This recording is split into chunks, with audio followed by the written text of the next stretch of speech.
6 na buwan din ang ibinigay na palugit sa sarili ng susunod na hepe ng customs na si Captain Nicanor Faildon para linisin ang katiwalian sa ahensya. Handa naman daw ang mga kawani ng customs na makipagtulungan sa kanilang bagong pinuno. Balitang hatid ni Rida Reyes.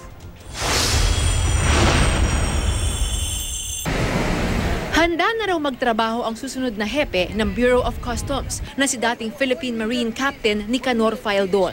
Hindi raw niya hiniling ang pwesto sa kaibigang si President-elect Rodrigo Duterte, lalo pat wala naman siyang karanasan sa pamamahala sa gobyerno. Pero tinatanggap daw niya ang hamon ng pagharap sa nagpapatuloy umanong problema ng katiwalian sa loob ng ahensya. I'd accept the challenge. Ako, ulo ko naman yung kukunin niyo dito pag nag-fail ako eh. Gaya ni Duterte, 6 na buwan ang ibinibigay niyang palugit sa sarili para sugpuin ang korupsyon sa customs. He expects me to say no to those people who will go to the office and push for their interests that may undermine the welfare of the country. Nakilala si Faildon dahil sa kanyang pagkakasangkot sa 2 nabigong rebelyon noong Arroyo administration, ang tinaguriang Oakwood Mutiny noong 2003 at ang Manila Peninsula Siege noong 2007. Nakulong dahil sa kasong rebelyon, nakatakas. Pero habang itinuturing na pugante, makailang beses siyang tila nanuya sa pagpapalabas ng mga litratong nagpapakita raw na malaya siyang nakakaikot sa mga kampo.